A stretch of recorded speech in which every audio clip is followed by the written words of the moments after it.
जरा सोचिए, एक ऐसे शहर के बारे में जो आज से मतलब हजारों साल पहले वजूद में था। एक ऐसा शहर जहां गलियां एकदम सीधी, एक सटीक ग्रिड में बिछी थीं, हर भर का अपना कुआं, अपनी ढकी हुई नालियां। नहीं नहीं, ये कोई साइंस फिक्शन फिल्म की कहानी नहीं है, ये हकीकत थी हड़प्पा सभ्यता की।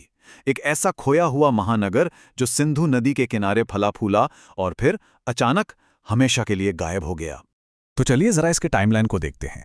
इस सभ्यता की कहानी कोई 100-200 साल पुरानी नहीं, बल्कि 3300 ईसा पूर्व में शुरू होती है। मतलब ये उस दौर की बात है जब मिस्र और मेसोपोटामिया जैसी महान सभ्यताएं अपना नाम बना रही थीं। लेकिन करीब 2600 ईसा पूर्व तक आते आते जब ये अपने चरम पर पहुंची, तो इसने कुछ ऐसा कर दिखाया जो बाकियों से बिल्कुल अलग था। और फिर 1900 ईसा पूर्व के आसपास अचानक सब कुछ खामोश हो गया।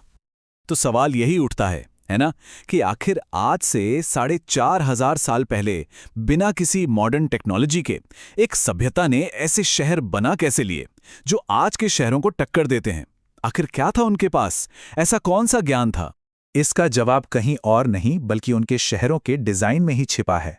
उनकी टाउन प्लानिंग सोचिए इतनी ज्यादा एडवांस्ड थी कि वो अपने आप में एक पहेली है।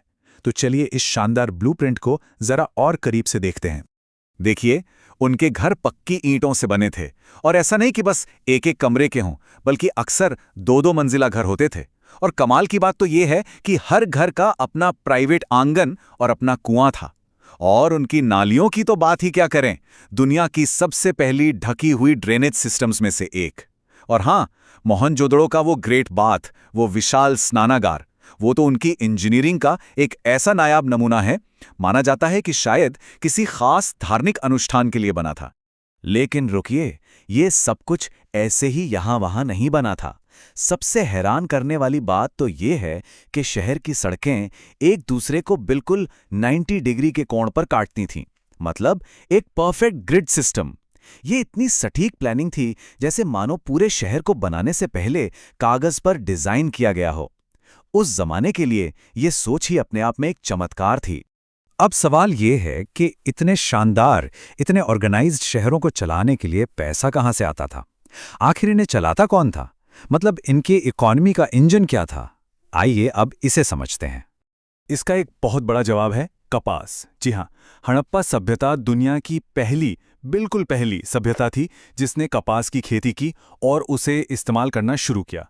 और ये बस एक फसल नहीं थी, ये एक ऐसा इनोवेशन था जिसने उन्हें जबरदस्त स्ट्रैटेजिक फायदा दिया। इसी एक चीज ने उनके व्यापार और उनकी दौलत के लिए दुनिया भर के दरवाजे खोल दिए। तो उनकी पूरी इकोनॉमी के 3 मजबूत पिलर्स थे।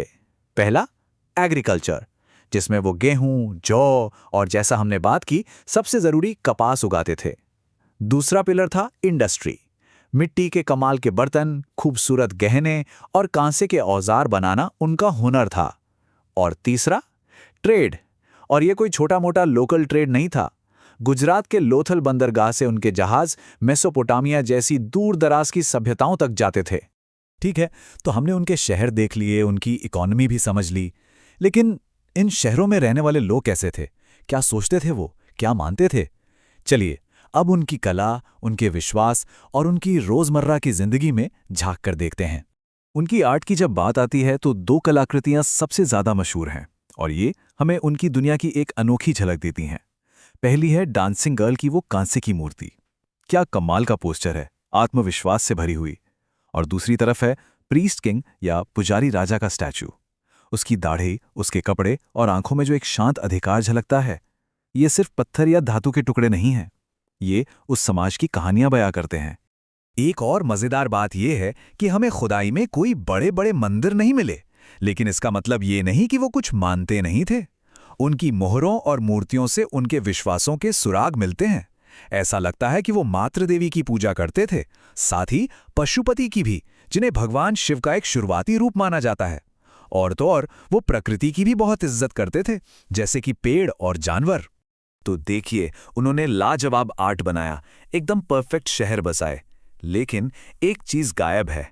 वो खुद कौन सी कहानियां सुनाना चाहते थे? उनके अपने शब्द कहाँ हैं? और यहीं से हम इस सभ्यता के सबसे बड़े, सबसे गहरे रहस्य पर पहुंचते हैं।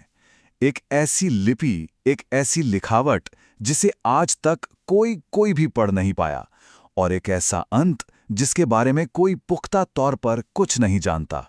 हड़प्पा के लोगों की अपनी एक लिखने की कला थी, एक स्क्रिप्ट जो तस्वीरों जैसे चिन्हों से बनी थी, लेकिन आज हजारों साल बाद भी दुनिया का कोई भी स्कॉलर इसे डिकोड नहीं कर पाया है। मतलब उनका पूरा का पूरा इतिहास, उनकी अपनी कही हुई कहानियां, उनके सारे राज सब एक ऐसी बंद किताब में कैद हैं जिसकी चाबी हमारे पास है ही नहीं।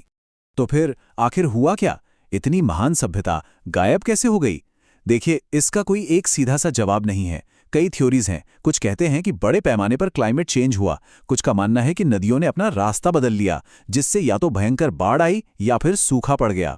एक थ्योरी ये भी है कि मेसोपोटामिया के साथ उनका जो जरूरी ट्रेड था वो टूट गया, या हो सकता है इन सभी कारणों ने मिलकर इस महान सभ्यता को खत्म कर दिया।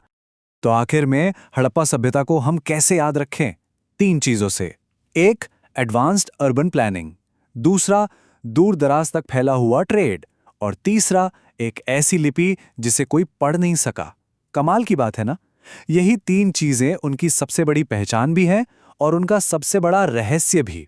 एक ऐसी दुनिया जो समय की धूल में कहीं खो तो गई, लेकिन अपनी महानता के निशान हमेशा हमेशा के लिए छोड़ गई।